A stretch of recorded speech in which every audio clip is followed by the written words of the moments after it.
जब वृक्ष का नाम सुनते हैं तो हमारे मन में एक सुंदर, विराट, शीतल छाया देने वाला, मीठे फल देने वाले वृक्ष का चित्र आ जाता है ना? अब तनिक कल्पना कीजिए, यदि वो वृक्ष ना हो, यदि उसकी जड़ें ना हो, तो क्या आपको उसकी ठंडी शीतल छाया का आराम सुख मिलेगा? क्या आपको उसके मीठे फल मिलेंगे? नहीं। अर्थात वास्तविकता वृक्ष के अस्तित्व में है, ना कि उसकी छाया, ना उसके मीठे फलों में।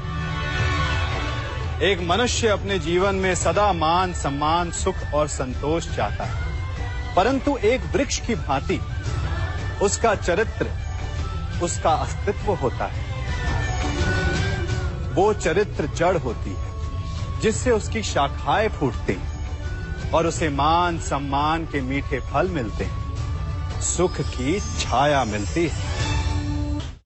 हम सभी प्रतिदिन अपना कार्य करते हैं, तो कभी कुछ अधूरा रह जाता है, तो कुछ भूल हो जाती है, कभी कुछ हानि हो जाती है, और फिर उस भूल, उस हानि के अनुभव की पीड़ा तले हम दब जाते हैं। अब आप लोग कहेंगे कि ऐसा होना तो स्वाभाविक है। यदि ऐसा है तो तनिक सूर्य की ओर देखिए। वो प्रतिदिन अंधकार से लड़ता है और हर रात्रि के पश्चात एक नई ऊर्जा, एक नए तेज के साथ उदित होता है। तो क्यों ना आप भी अपने जीवन की बीती पुरानी बुरी बातों को भुलाकर अपना प्रत्येक दिन नई ऊर्जा, नए जीवन की तरह प्रारंभ करें। विश्वास कीजिए, आपका जीवन सरल हो जाएगा और आनंददायी भी। वृक्ष जब फलता है तो कितना सुंदर लगता है। उसकी डालियां झुक जाती हैं। जितने अधिक फल, उतनी झुकी डालियां। कारण वृक्ष कहता है कि मेरे इन फलों को तोड़ो, उसका आनंद लो। इससे एक ओर हमें वृक्ष के मीठे फल खाने को मिलते हैं, तो दूसरी ओर वृक्ष के स्वयं का बोझ कम हो जाता है। इसी भांति यदि आप सफल हैं तो अहंकारी मत बनिए, विनम्र रहिए। ये विनम्रता ही आपके बोझ को कम करेगी। और यदि आप विनम्र ना रहे, झुके नहीं, तो आप अपनी ही सफलता के फलों के बोझ से टूट कर गिर जाएंगे। समय बदलता है, ऋतुएं बदलती हैं। जब गर्मियां होती हैं तो हम उलाना करते हैं कि बड़ी गर्मी है, बारिशें कब आएंगी? और जब बारिश आती है तब हम कहते हैं कि बड़ा चिपचिप, सर्दियां कब आएंगी? और जब सर्दियां आती हैं तब हम गर्मी की प्रतीक्षा करने लगते हैं। और इसी कारण हम किसी भी ऋतु का आनंद नहीं उठा पाते। कल क्या होगा इसके विषय में सोचकर अपना समय व्यर्थ करना बंद कीजिए। ऋतुओं पर आपका कोई वश नहीं, परंतु आज के, अभी के इस पल पर, इस क्षण पर आपका वश तो है। उसे जीना सीखिए, उसका आनंद उठाना सीखिए। सबके मन का सबसे बड़ा भय क्या है? सबसे बड़ा लालच क्या है? सबसे बड़ी चिंता क्या है? तनिक विचारिए। सबके मन का सबसे बड़ा भय, सबसे बड़ी चिंता है मृत्यु। सभी सोचते हैं, सभी भय खाते हैं कि कहीं मृत्यु ना आ जाए। सभी लालच करते हैं कि कुछ दिन और जीने को मिल जाए। सभी आशा करते हैं कि वे कभी ना मरे।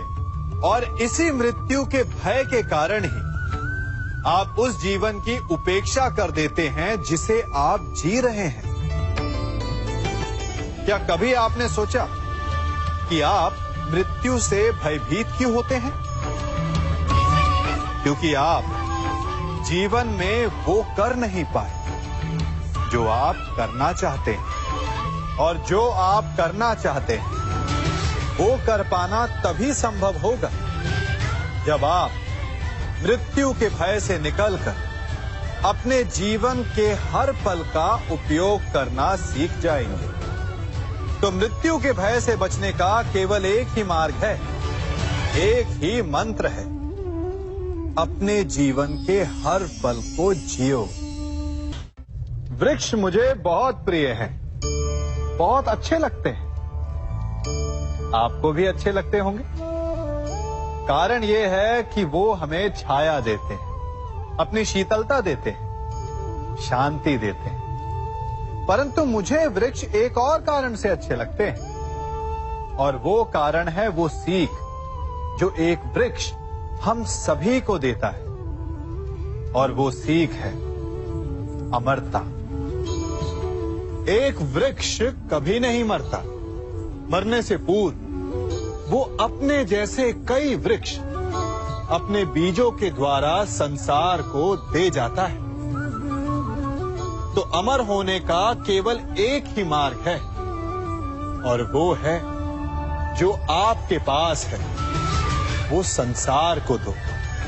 अपना ज्ञान, अपना अनुभव, अपना आनंद बांटने में कंजूसी ना करें, कभी कृपण ना हो, तो आप संसार में सदा जीवित, सदा अमर रहेंगे।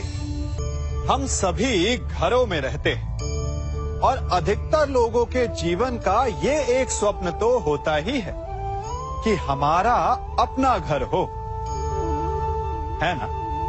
और बड़ी अद्भुत बात तो ये है कि कुछ समय के पश्चात हम उस घर को विस्तृत करना चाहते हैं, उसका आकार बदलना चाहते हैं, उसकी रूपरेखा बदलना चाहते हैं, क्योंकि इसमें आनंद भी है। तनिक सोचिए, जब आपको घर का वास्तु बदलना हो, उसे और सुंदर बनाना हो, तो पुराने निर्माण को तोड़ना पड़ता है, उसे गिराना होता है, घर में तोड़फोड़ करनी पड़ती है। क्योंकि निर्माण के विज्ञान में टूटने का ज्ञान बहुत ही आवश्यक है।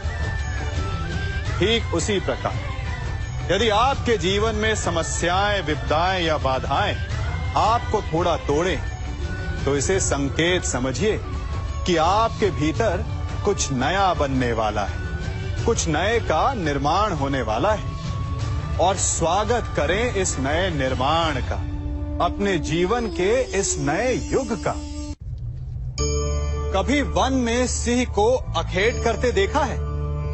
हमें लगता है कि सिंह तेजस्वी है, बलशाली है, तीव्र है, इसलिए वो अखेट कर पाता है। परंतु इस अखेट के दूसरे पक्ष को भी देखने का प्रयास कीजिए।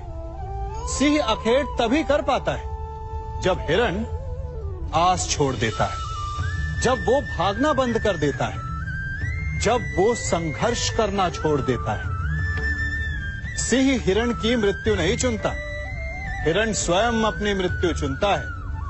ठीक उसी प्रकार असफलता हमें नहीं चुनती, हम असफलता को चुनते हैं। ये हम ही हैं जो आशा को छोड़कर संघर्ष करना छोड़ देते हैं और भाग्य का अखेट बन जाते हैं। इसलिए संघर्ष करना मत बंद कीजिए, प्रयास करते रहिए और सफलता आपकी मुट्ठी में होगी। जब घर में अंधकार छा जाता है तो प्रकाश लाने के लिए आप क्या करते हैं? दीपक ढूंढते हैं और उसकी लौ को प्रज्वलित करते हैं, और फिर अंधकार अपने आप दूर हो जाता है। अब आप कहेंगे कि इसमें कौन सी नई बात है? यदि अंधकार को दूर करना है तो दीपक की लौ को प्रज्वलित तो करना ही पड़ता है। यही बात तो समझने की है। यदि अंधकार से लड़ना है तो अंधकार का सहारा नहीं लिया जा सकता, उसके लिए प्रकाश की आवश्यकता होती है। घृणा का अंत करना है तो उसे घृणा से अंत नहीं किया जा सकता, उसे प्रेम की आवश्यकता होती है। शत्रुता का अंत शत्रुता से नहीं किया जा सकता, उसे क्षमा की आवश्यकता होती है। यदि आपको नकारात्मक ऊर्जाओं से लड़ना है तो स्वयं को सकारात्मक बनाना होगा और तभी आपके जीवन में वास्तविक आनंद आ सकेगा। एक न एक बार हर युवा के जीवन में एक ऐसा समय आता है जब उसे लगता है कि उसके माता पिता उसके साथ बहुत कठोर हो रहे हैं। मैं आपसे पूछता हूं, क्या आपने कभी कुम्हार को मटकी बनाते हुए देखा है? वो गीली माटी से मटके को चाक पर आकार देता है और वास्तविक आकार वो मटकी को तब देता है जब वो लकड़ी के संभल से मटके को बाहर से पीटता है। हम सभी उस कुम्हार को मटके को पीटते हुए देखते हैं, परंतु उस कुम्हार के उस हाथ को नहीं देखते जो मटके को भीतर से बाहर की मार से सहारा दे रहा है। हमारे माता पिता भी ऐसे ही होते हैं।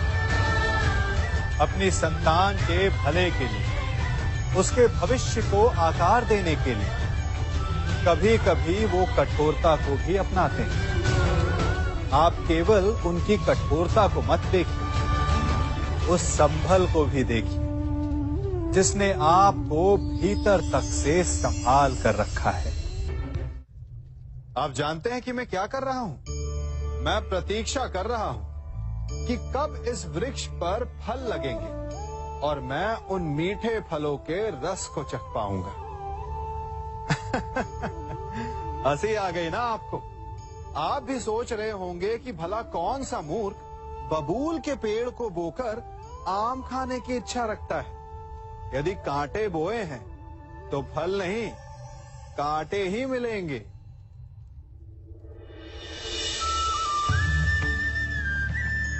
देखा, रक्त बह गया। ठीक ऐसा ही हमारे कर्मों के साथ होता है। हमारे बुरे कर्मों का फल कभी शुभ नहीं हो सकता। जो हाथ अस्मिता लूटने को आगे बढ़ेंगे, उन हाथों को कटना होगा। जो दृष्टि बुरी बनकर स्त्री पर पड़ेगी, उन्हें अनजान नहीं रक्त के अश्रु भोगने होंगे।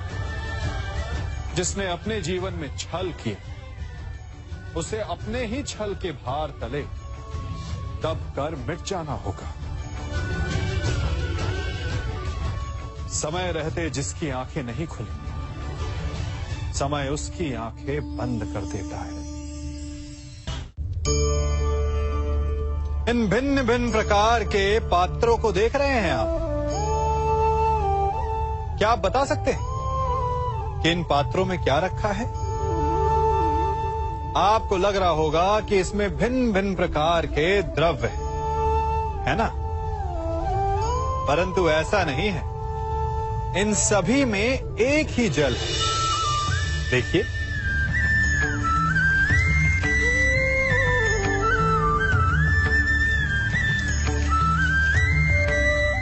परंतु ये भिन्न भिन्न लगते हैं क्योंकि जिसमें ये जल रखा है उसके रंग को परिभाषित करता है। अब यूं समझिए कि इस पात्र में रखा जल हम हैं और ये पात्र वो संगति है जिसमें हम रहते हैं। हमारी संगति के गुण धर्म हमें, हमारे व्यक्तित्व को, हमारे संप्रेषण को बहुत प्रभावित करते हैं। इसलिए अपनी संगति पर जिनके साथ रह रहे हैं उन्हें चुनने में सावधानी बरतें, क्योंकि जल को अपना पात्र चुनने का अधिकार नहीं है, किंतु हमें अपनी संगति चुनने का अधिकार अवश्य है। हम सभी के जीवन के लिए मित्रता बड़ी महत्वपूर्ण है। हम सभी अपने जीवन में अपने अपने मित्र चुनते हैं। मित्र वो होता है जिसके साथ रहने में, जिसके साथ समय बिताने में आनंद मिले। किंतु क्या मित्रता का अर्थ केवल इतना ही है? मित्रता होनी चाहिए जल और दूध की भांति।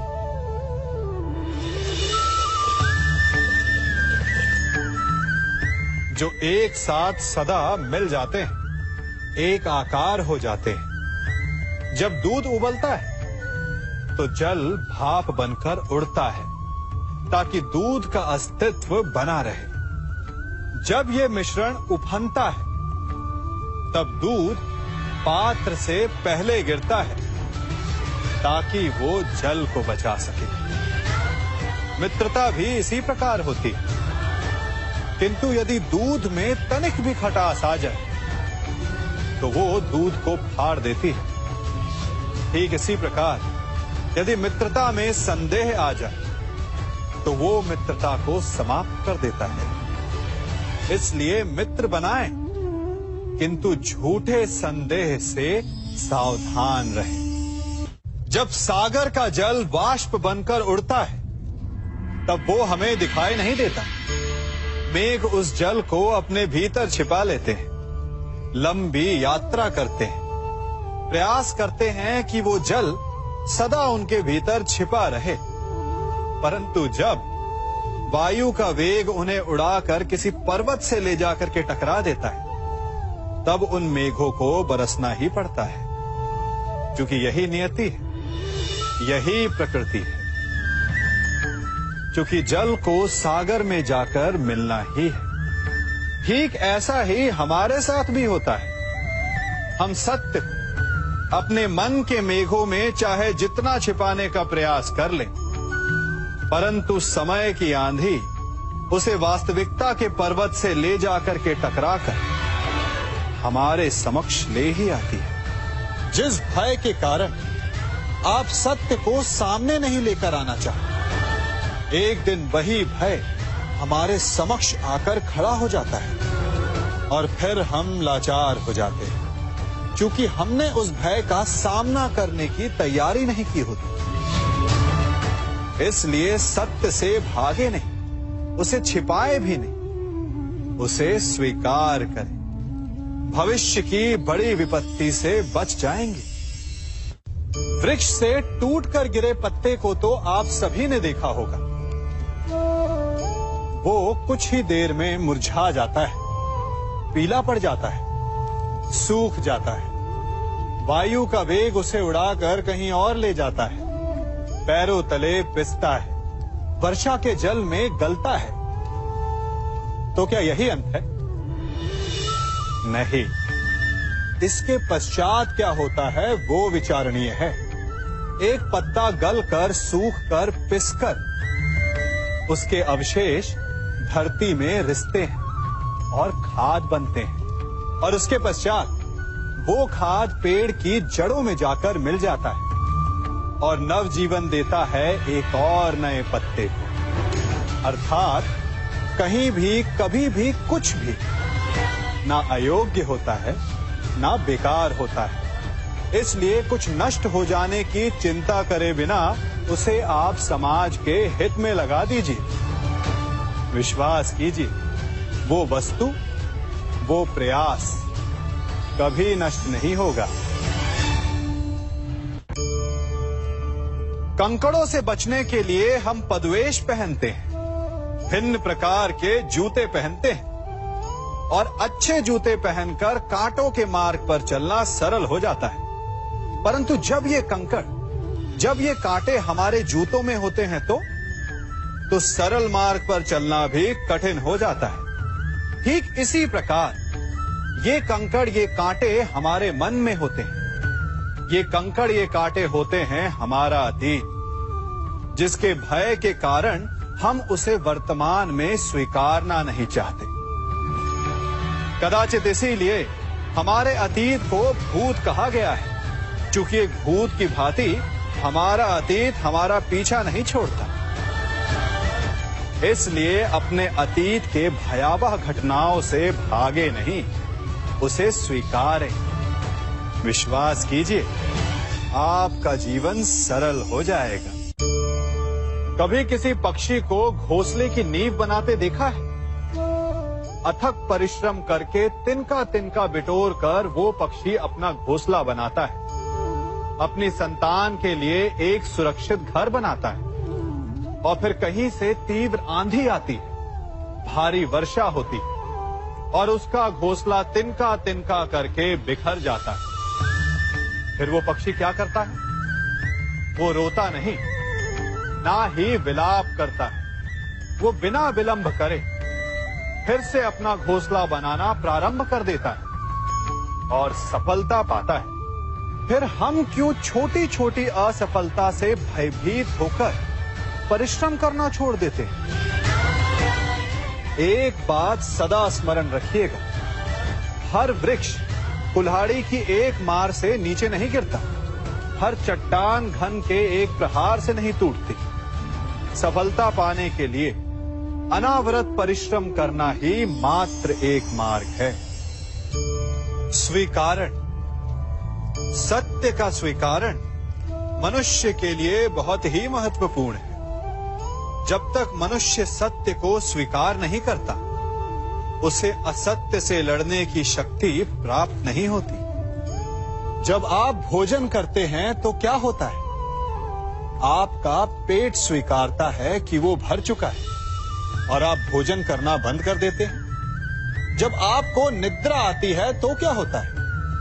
आपका मन स्वीकारता है कि आपका शरीर थक चुका है और उसे विश्राम की आवश्यकता है। उसी प्रकार जब आपको किसी व्यसन को रोकना हो तो आपको स्वीकारना पड़ता है कि बहुत हो चुका, चाहे वो लालच हो या मदिरापान। उस व्यसन का त्यागना तभी प्रारंभ होता है जब आप ये स्वीकार कर लेते हैं कि आप उस व्यसन के बंधक हैं। आप इन दो पात्रों को देख रहे हैं। मेरे इस पात्र में जल है और ये पात्र मिष्ठान से भरा हुआ है। दोनों ही पात्र भरे, परंतु देखिए, मिश्री को जल में मिला दिया, जल ने मिश्री को अपना लिया, मिश्री ने अपना अस्तित्व खो दिया, परंतु जल को अभिमान है कि उसका अस्तित्व अभी भी बना हुआ है। परंतु जो इस जल को चखेगा उसे अवश्य पता चल जाएगा कि ये जल अब वो जल नहीं रहा, ये अब शरबत बन गया। हमारा त्याग, हमारे बलिदान भी ऐसे ही होते हैं। जो इस बात को अनुभव करते हैं वो समझ सकते हैं कि कैसे हमने समय की धारा को बदल दिया। जो बलिदान देते हैं उनका अस्तित्व कभी नष्ट नहीं होता, अपितु उनका बलिदान संसार में कुछ ना कुछ परिवर्तन अवश्य लाता है। हम सभी कभी ना कभी, कहीं ना कहीं अपने जीवन में यात्रा अवश्य करते हैं। हमारी यात्रा में कभी पक्के रास्ते आते हैं तो कभी कच्चे रास्ते। पक्के रास्ते मनुष्य बनाता है और कच्चे रास्ते जानते हैं कैसे बनते हैं? चलते चलते बन जाते हैं। जब लोग एक स्थान से जाते हैं तो पैरों के दबाव से नीचे की घास कुचल जाती है। बार बार उस मार्ग से जाने से धीरे धीरे मार्ग स्वतः ही बन जाता है। और यही जीवन है, यही नियति है। जब आपके जीवन में आपको मार्ग ना मिले तो रुकिए नहीं, आगे बढ़ते रहिए और आपके पैरों के दबाव से मार्ग स्वतः ही बन जाएगा। हम सभी अपने जीवन में सफलता चाहते हैं, है ना? उसके लिए हम रात दिन परिश्रम करते हैं, कड़ी मेहनत करते हैं, परंतु फिर भी असफल हो जाते हैं।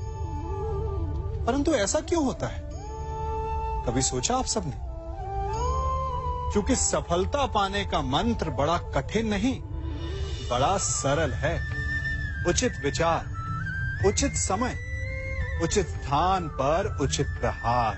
जब आपके विचार, समय, स्थान और प्रहार यानी परिश्रम उचित है तो सफलता आप ही को मिलेगी। जिस प्रकार एक लौहकार लोहे से कुछ बनाते समय उस लोहे के सही ताप तक के आने की प्रतीक्षा करता है और समय आने पर उचित स्थान पर पर्याप्त बल से प्रहार करता है और लोहा आकार ले लेता है।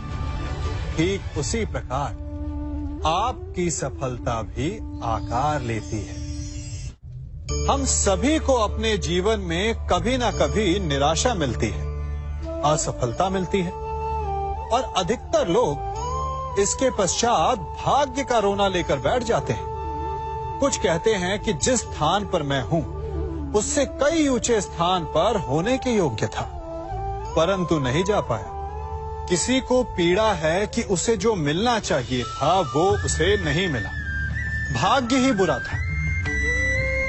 भाग्य क्या होता है? भाग्य वन में खिला पुष्प देवताओं को चढ़ाया जाएगा, या किसी सुंदरी की वेणी में वो सजेगा, या फिर उसे कुचलकर उत्पाद बना दिया जाएगा।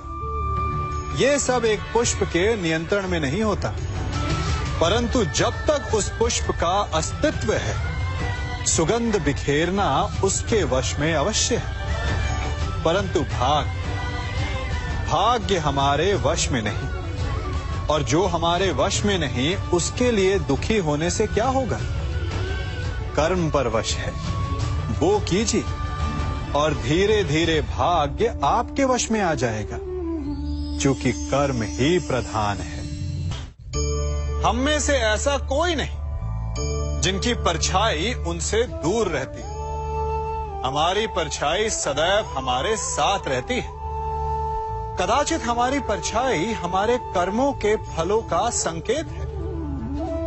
कदाचित इसी कारण कई बार हमें अपनी परछाई से भय भी लगता है, परंतु इस भय से निवारण पाने का एक साधन अवश्य है। वो है सूर्य की ओर मुख करना, या किसी प्रकाश के स्रोत की ओर मुख करना, क्योंकि तब हमें हमारी परछाई दिखाई नहीं देती। यदि इसे जीवन के संदर्भ में देखें तो ये प्रकाश का स्रोत शुभ कर्मों की चेतना है। यदि आपके मन में शुभ कर्म करने की इच्छा है तो आपको कभी भी अपने कर्मों के फल का भय नहीं होगा, क्योंकि यदि आपका मन शुद्ध होगा तो आपके कर्म शुद्ध होंगे, और शुद्ध कर्मों का फल कभी अशुद्ध नहीं हो सकता।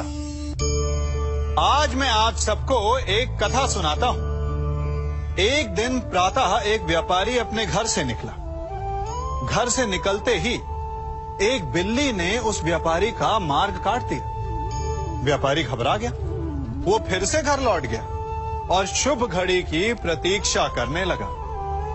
और जब वो पुनः अपने घर से निकला तब वो वाहन जा चुका था जिससे राजा तक पहुंचकर उसे भेंट देनी थी। राजा को भेंट नहीं मिली। राजा क्रोधित हो गए। राजा ने उस व्यापारी का व्यापार बंद करवा दिया। इस कारण व्यापारी क्रोधित होकर घर पर अपनी पत्नी से लड़ बैठा। पत्नी अपने बच्चों समेत मैके वापस चली गई, और उस व्यापारी के जीवन में यदि कुछ रह गया था तो केवल अंधकार। और इन सब का कारण वो उस बिल्ली को मानता रहा जिसने उसका मार्ग काटा था। ऐसा ही एक दूसरा व्यापारी राजा को भेंट देने निकला, और उस व्यापारी का मार्ग भी एक बिल्ली ने काट दिया। वो व्यापारी तनिक घबराया, परंतु उसने आगे बढ़ना अधिक उचित समझा। राजा तक वो समय पर पहुंचा। उसने राजा को भेंट की। राजा प्रसन्न हुए और राजा ने व्यापारी को अपना व्यापार बढ़ाने की अनुमति दी, स्वर्ण आभूषण दी। जब व्यापारी घर पर पहुंचा तो पत्नी को आभूषण और अपने बच्चों को देने के लिए वस्त्र थे उसके पास। हर ओर प्रसन्नता थी। समझ रहे हैं ना? दोनों के साथ एक ही प्रकार की घटना हुई, परंतु दोनों की प्रतिक्रिया भिन्न थी। ऐसा ही हमारा जीवन भी है। हमारे जीवन में प्रारब्ध का अपना स्थान है, परंतु उससे कई अधिक महत्वपूर्ण हमारी प्रतिक्रिया, हमारे सोच का प्रभाव है। क्योंकि यही हमारे जीवन को आकार देते हैं। इसलिए अपनी सोच को सकारात्मक रखिए। आपका जीवन सदैव आनंदमय रहेगा। कभी किसी सुरंग से बाहर निकले हैं आप? कैसा ना भूल पाने वाला अनुभव होता है ना?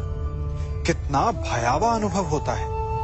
मानो हर पल ऐसा लग रहा होता है कि यदि इस सुरंग में बंद हो गए तो क्या होगा? कैसे निकलेंगे इस सुरंग से?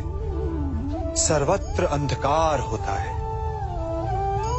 परंतु यदि आप ध्यान से उस सुरंग के मुखाने पर देखें तो वहां सदा प्रकाश होता है, और उस प्रकाश तक वही पहुंच पाता है जो सुरंग की छोर तक पहुंच पाए। और ऐसा ही हमारा जीवन भी है। इसी प्रकार कई बार हम स्वयं को निराशा की सुरंग में पाते हैं, जहां बाहर जाने का मार्ग नहीं सूझता। मानो जैसे जीवन आनंद सब समाप्त हो जाएगा। परंतु ऐसी परिस्थिति में ठीक उस सुरंग की भांति इस निराशा को समाप्त करने वाला आशा का प्रकाश उसे ही मिलता है जो निरंतर आगे बढ़ता रहे।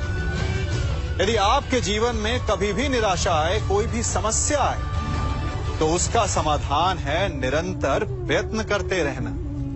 प्रयत्न करते रहिए, आपको सफलता अवश्य मिलेगी। कभी आप ब्रह्म मुहूर्त में जगे?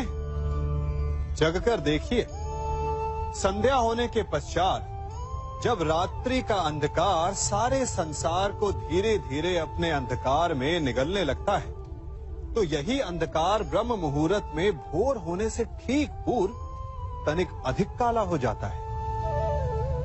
कुछ समझे? हमारा जीवन भी कुछ ऐसा ही होता है। जब हमारे जीवन की समस्याएं अपने अंत पर होती है, तो यही समस्याएं एक भीषण रूप लेकर हमारे समक्ष प्रस्तुत हो जाती है, और ऐसे परिस्थिति में अधिकतर लोग हार मान जाते हैं, भय खा जाते हैं। परंतु यदि आप हार न माने, भय न खाएं, दृढ़ रहें, निरंतर आगे बढ़ते रहें, तो प्रकाश के रूप में हमारा स्वागत करने के लिए सूर्य उदय सदा हमारे समक्ष प्रस्तुत रहेगा। आपने बरगद के वृक्ष को देखा है? जितना विशाल उतना दृढ़। पतझड़ में वो सूख जाते हैं, परंतु दुर्बल नहीं होते, टूटकर गिरते नहीं। और उसके विपरीत दलदल में उपजे वृक्षों को देखिए, वो दिखने में तो बड़े होते हैं, पतझड़ आए या शीत सदा हरे भरे होते हैं, परंतु इतने दुर्बल होते हैं कि जल धारा के हल्के से वेग से वो गिर जाते हैं। परंतु ऐसा क्यों होता है? कारण है जड़ें। जिसकी जड़ें दृढ़ भूमि में है, वो हर चक्रवात, हर ऋतुओं को सह लेता है, और जिसकी जड़ें दलदल में हैं, वो स्वयं की जड़ों को दुर्बल बना लेता है। कुछ ऐसा ही मनुष्य भी होता है, जो अधर्म, कुकर्म और असत्य की धरा पर उपजा है। वो समय की एक मार भी नहीं सह पाता, और जो मनुष्य सत्य, धर्म की धरा पर उपजा है, वो हर समस्या से अविचलित हो जाता है। अब आप पर निर्भर करता है कि आप क्या बनना चाहते हैं। हमारे जीवन में मित्र और शत्रु बड़ा महत्व रखते हैं। यदि गंभीरता से सोचा जाए तो ऐसा कोई क्षण नहीं जब हम अपने मित्रों के बारे में ना सोचते हो या फिर अपने शत्रुओं के बारे में।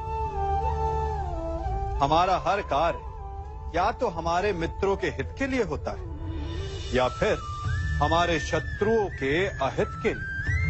हम हर स्थान या तो अपने मित्रों के साथ होते हैं या फिर अपने शत्रुओं के साथ। कोई नहीं चाहता कि उनका शत्रु प्रसन्न रहे। हर कोई अपने शत्रु को नष्ट कर देना चाहता है, और ऐसा करने के लिए वो हर संभव प्रयास करता है। उसे आर्थिक, मानसिक और शारीरिक हानि पहुंचाने का प्रयास करता है।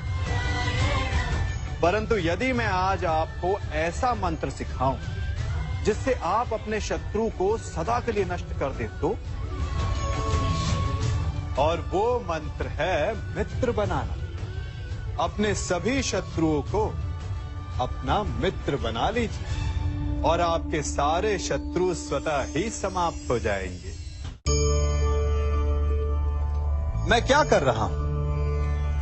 मैं दिए प्रज्वलित कर रहा हूं ताकि अंधकार को मिटा सकूं। अब आप कहेंगे कि इसमें कौन सी बड़ी बात है ना? परंतु इसमें महत्वपूर्ण बात समझने के लिए यह है कि मैं क्या नहीं कर रहा हूं, और मैं अंधकार नहीं कर रहा हूं। क्योंकि अंधकार को मिटाने के लिए प्रकाश का अस्त्र तो उठाना ही पड़ता है। बुराई को बुराई से नहीं, अच्छाई से जीता जाता है। अन्याय को अन्याय से नहीं, न्याय से लड़ा जाता है। क्रोध को क्रोध से नहीं, क्षमा का साथ लेना होता है। ठीक उसी प्रकार एक लोहा लोहे को काटता है, परंतु एक ठंडा लोहा ही गर्म लोहे को काट सकता है। इसलिए यदि आपको अपने जीवन में विजयी होना है तो अपने शस्त्रों को, अपने अस्त्रों को सोच समझ कर उठाइए, क्योंकि एक अनुचित सोच परिणाम पर भारी प्रभाव डाल सकती है। आप सब सोच रहे होंगे कि ये क्या मैं करने लगा।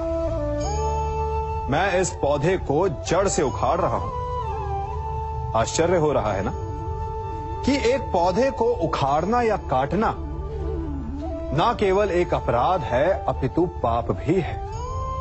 तो फिर मुझे ऐसा करने की क्या आवश्यकता पड़ गई? क्योंकि कई बार विनाश ही सृजन तक पहुंचाता है। यदि नया भवन बनाना हो तो पुराने भवन को गिराना पड़ता है। व्यवस्था को परिवर्तित करने के लिए क्रांति लानी पड़ती है। और उसी प्रकार यदि किसी वृक्ष या किसी पौधे की जड़ों में घुन लग जाए या उसका मूल सड़ जाए तो उसे जड़ से उखाड़ देना ही श्रेयस्कर होता है, ताकि उस स्थल पर नए पौधे उपज सके। युद्ध करना पर्याय नहीं, परंतु कभी कभी शांति के लिए युद्ध करना आवश्यक हो जाता है। संसार में सबसे श्रेष्ठ क्या है? फूल या कांटे, प्रेम या घृणा, संपन्नता या दरिद्रता, मित्र या शत्रु? बताइए।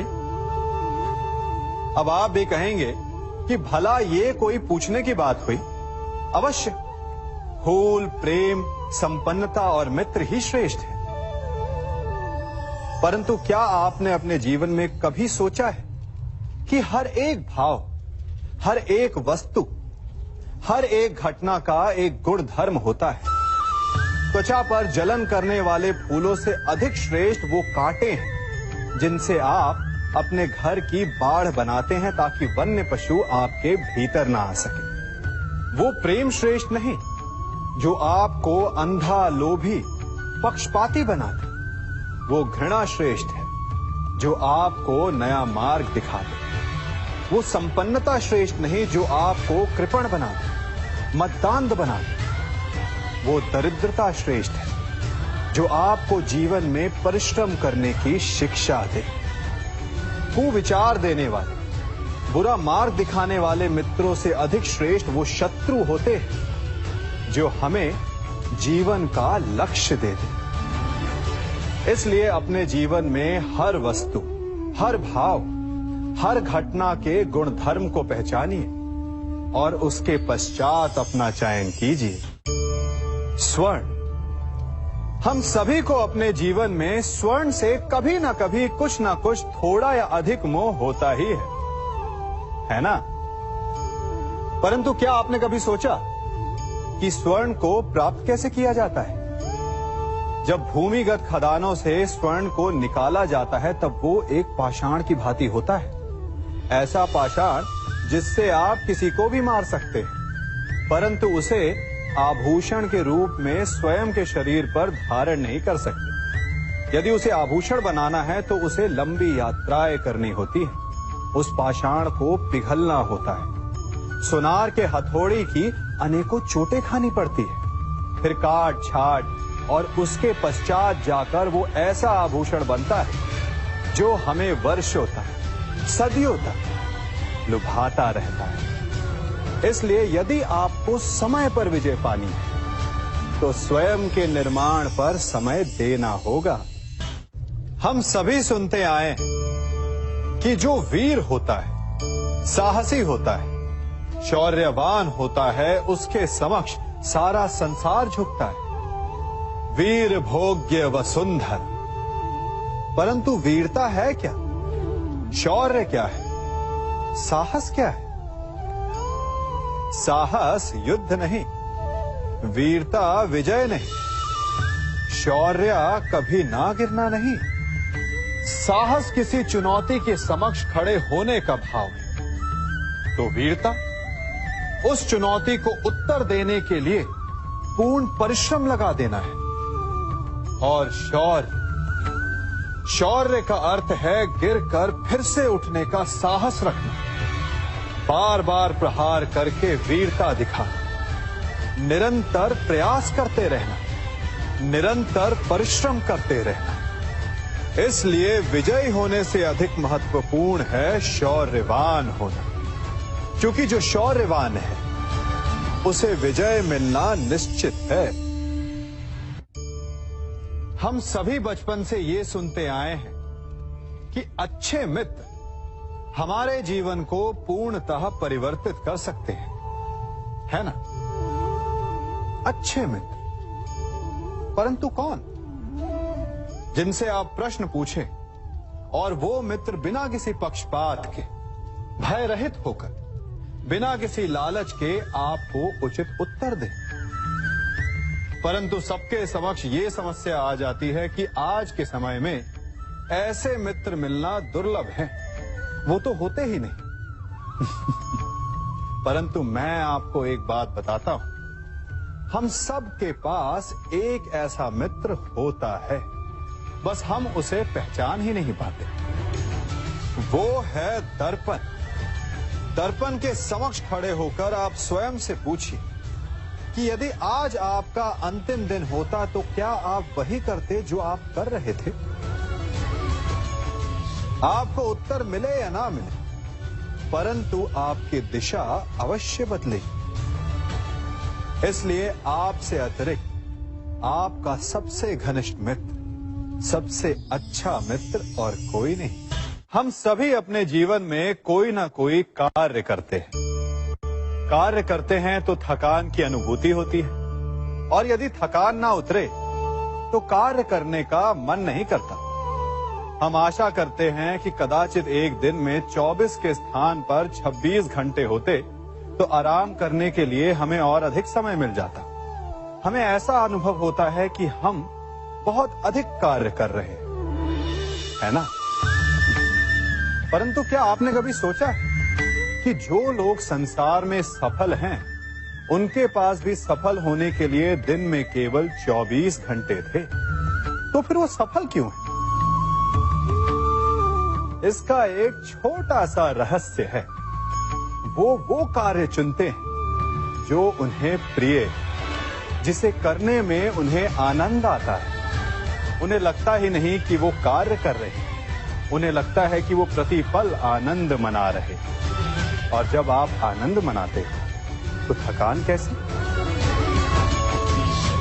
इसलिए यदि आप जीवन में कोई भी कार्य करें तो वो आपके मन को भाना चाहिए, या जो कार्य आप कर रहे हैं उसे अपने मन को भा देने दो।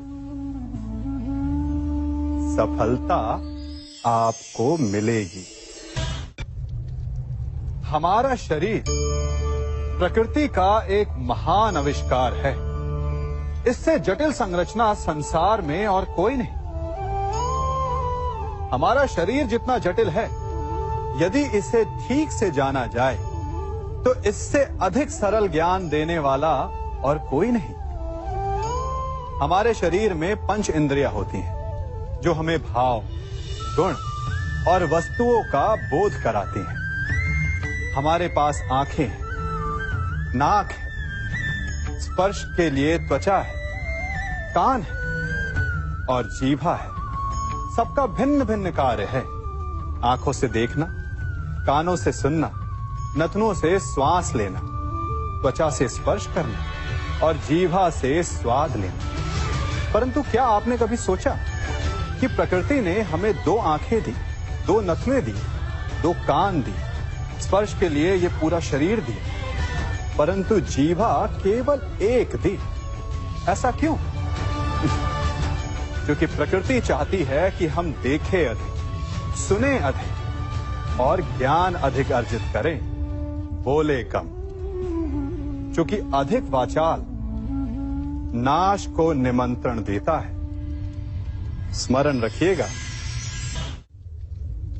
सागर तो आप सभी ने देखा होगा, बाहर से कितना उन्मुक्त और भीतर से कितना शांत। उसकी बलशाली लहरों को देखकर ऐसा लगता है कि मानो वो सब कुछ चूर चूर कर देगी, परंतु उसके गर्भ में ना जाने कितने अनदेखे अनजान जीव पलते हैं। उसके भीतर मोती मुक्ता जन्म लेता है। सागर एक है, परंतु उस सागर को लेकर के हमारी प्रकृति भिन्न भिन्न होती है। कोई उसमें तैरता है तो कोई उसकी लहरों का आस्वादन करता है, कोई उसमें अपने पांव भिगोता है तो कोई उसके भीतर जाकर मोती मुक्ता बाहर ले आता है, तो कोई तट पर बैठकर सागर की लहरों को निहारता है। कोई उसमें जीवन का आरंभ देखता है तो कोई उसमें अपने जीवन का अंत देखता है। सागर एक है, परंतु हमारी प्रकृति के अनुसार सागर की प्रकृति भी बदल जाती है। इसी प्रकार जीवन है सबके लिए समान, परंतु उस जीवन में आपको प्रसन्नता देखनी है, प्रसन्नता पानी है, या आपको पाना है अवसाद, ये आप पर निर्भर करता है। कभी आप ब्रह्म मुहूर्त में जगे हैं? जगकर आकाश की ओर देखेंगे तो पाएंगे कि भोर होने से ठीक पूर्व रात्रि तनिक अधिक घनी हो जाती है।